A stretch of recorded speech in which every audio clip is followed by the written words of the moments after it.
So I didn't have a chance to do the nightly video this evening because I was hosting a hearing on the rule of law in America. I invited Jamie Raskin to join me in a bicameral oversight hearing, the kind of oversight that Republicans refused to do. We had witnesses from the Justice Department who had to resign their position or were fired because they refused to engage in unethical conduct. We talked about how we're going through a period not unlike the McCarthy era that calls upon all of us to stand up, to speak out, to act with courage. What's going on at the department, what's going on with the law firms, what's going on with the universities and with the press. We cannot be intimidated. So here's our closing statements from that hearing, and appreciate your watching.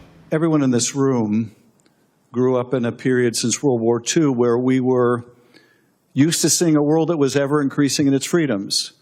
We saw walls come down, we saw new nations born, we saw the ever greater ability to express ourselves, to practice our faith, to associate with whom we would, and we came to believe it was inexorable. We came to believe that it was like the laws of gravity.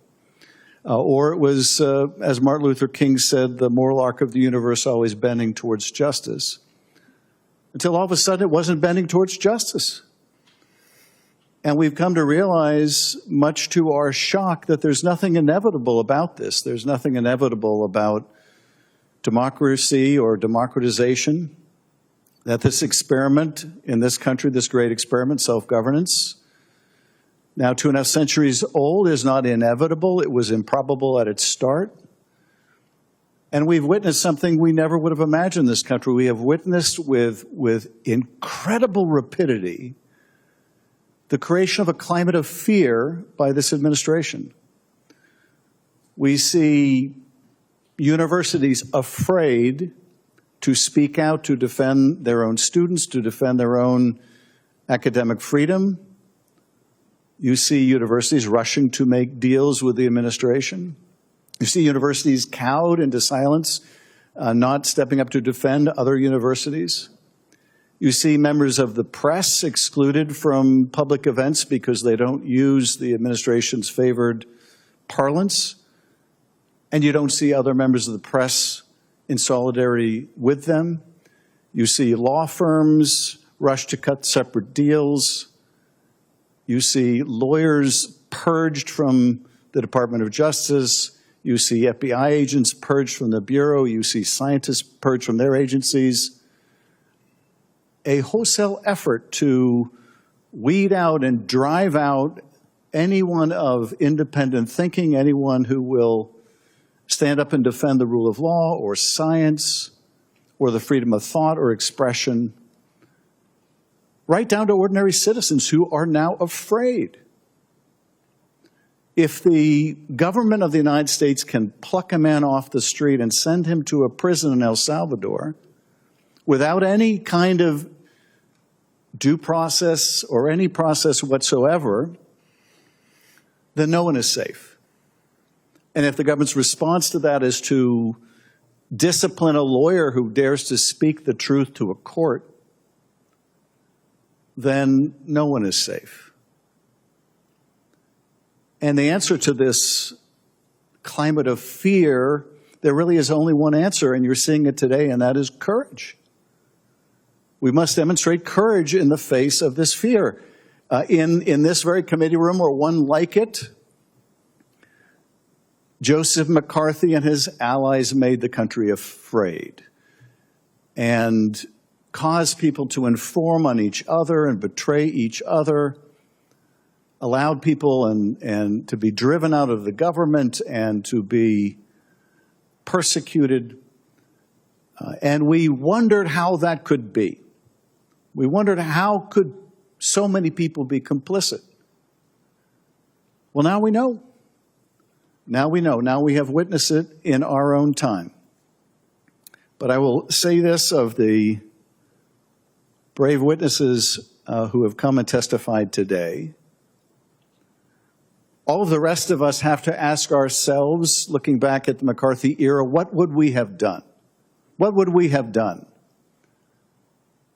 if we were faced with the loss of our jobs, if we were faced with the loss of our livelihood, if we were faced with the loss of our position, what would we have done? Well, you don't have to ask that question.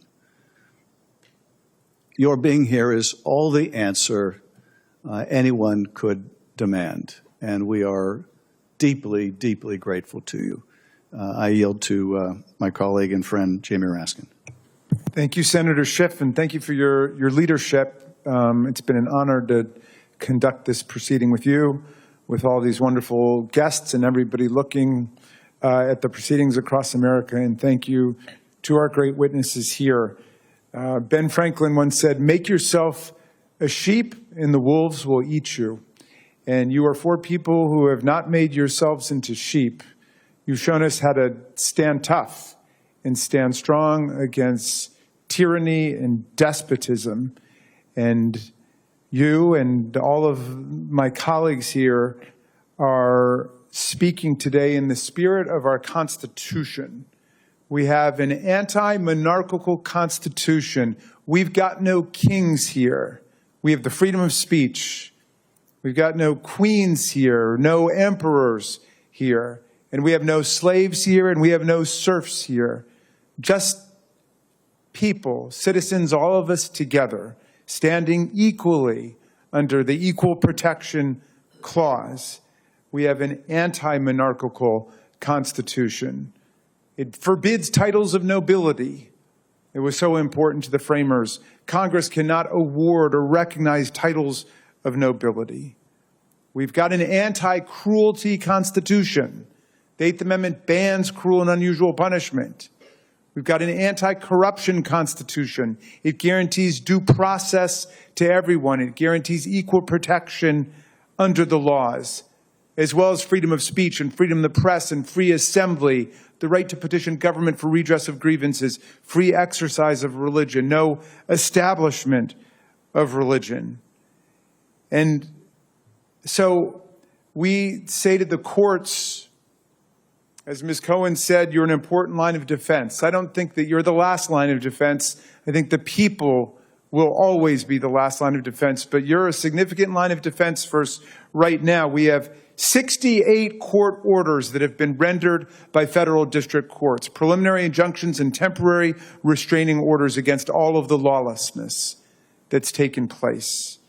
And we hope that the U.S. Supreme Court, which we know Donald Trump bragged about having packed and stacked in order to overthrow Roe versus Wade and get the Dobbs decision. We know that the court may be in a different posture on some of these things, but we ask all of the justices to live their oaths of office to uphold the Constitution and the rule of law. I ask them, I ask everybody in Congress, I ask everybody in the country to go back and read the Steele seizure case from 1952, where President Truman ordered the seizure of the steel mills in the middle of a war, in the middle of the Korean War. He said it was a national security crisis and we couldn't afford to have a strike and a standoff between the unions and the management. And so he just ordered that all of the steel mills be seized. And the Supreme Court came back with a remarkable decision saying the president gets his power only from either the explicit text of the Constitution or from Congress. And Congress had already rejected the idea that the president should have the power to seize the steel mills.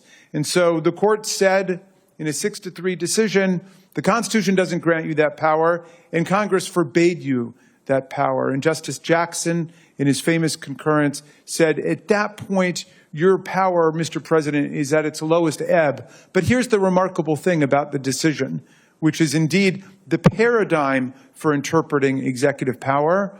As Justice Amy Coney Barrett said in her confirmation hearings over here in the Senate, the remarkable thing about the decision is that there were 9 Democrats, most of them New Deal liberal Democrats, on the Supreme Court at that moment. President Roosevelt had been in for 4 terms. Truman had come in. These people, they were friends. A lot of the justices had served in the Roosevelt administration or in the Truman administration. Some had been in the Department of Justice. And in fact, the three justices in dissent taunted them, saying, you said this was totally fine. You wanted this to be a power that the president would have. And now you're on the court and you're saying the president does have this power. But it was really their finest moment because they distinguished their roles as partisans when they were either in Congress or in the administration from their role as justices upholding the Constitution and the rule of law. And they said, despite the fact that this was their team, they could not allow the president to overstep his bounds in that way. And after the case was rendered, Justice Jackson was so nervous that President Truman would never speak to him again, that he had a dinner party with all the justices, and he invited President Truman to come over there. And there was a round of toasts, and Truman said to Justice Jackson, well, I don't know if I like your law that much, but this is a hell of a good bourbon you're serving us tonight. So we hope that the justices will live up to their titles. They're the only jurists in the federal system who get the title of justice. Everybody else is a judge, and we hope these justices will act with justice. And I want to just say finally about the law firms, because I've been working with Senator Blumenthal and with Ms. Scanlon on the question of the law firms. There is no safety in appeasement. There just is no safety in appeasement. These law firms have bargained away $40 million, tens of millions of dollars in pro bono assistance. Well, now, if Donald Trump gets to choose who your clients are going to be, right, and you're going to end up representing, I don't know, the National Rifle Association, the National Right to Life Committee, you name it, anti-environment, anti-LGBTQ, whatever it is. Now, not only are you going to have to put the resources of your firm into these causes on behalf of a president who just shook your firm down, but you're not going to be able to take any of the clients on the other side, because that's a conflict now. You are conflicted out of representing the pro-environment, the pro-choice groups, the unions, if you've taken the people on the other side. There is no safety in appeasing a tyrant. There's no safety in selling out. And these people are teaching us what the meaning of the rule of law really is. Ben Franklin said, we must all hang together or we will all hang separately. Let's hang together right now. Let's stand tall, America, for our Constitution, our rule of law, and our democracy. And I yield back to you, Senator Schiff. I thank you, Ranking Member Raskin, and we are adjourned. Hey, everybody. So I started to make these nightly videos because I kept hearing from people with everything going on. It'd be nice to have some explanation at the end of the day that helps make sense of it all. So that's what I've tried to do, but I would love your feedback. And if you'd like to continue the conversation, please join along. But let me know, are there subjects you want me to cover? Are there movie clips you want me to include? As you can tell, I'm a movie fan.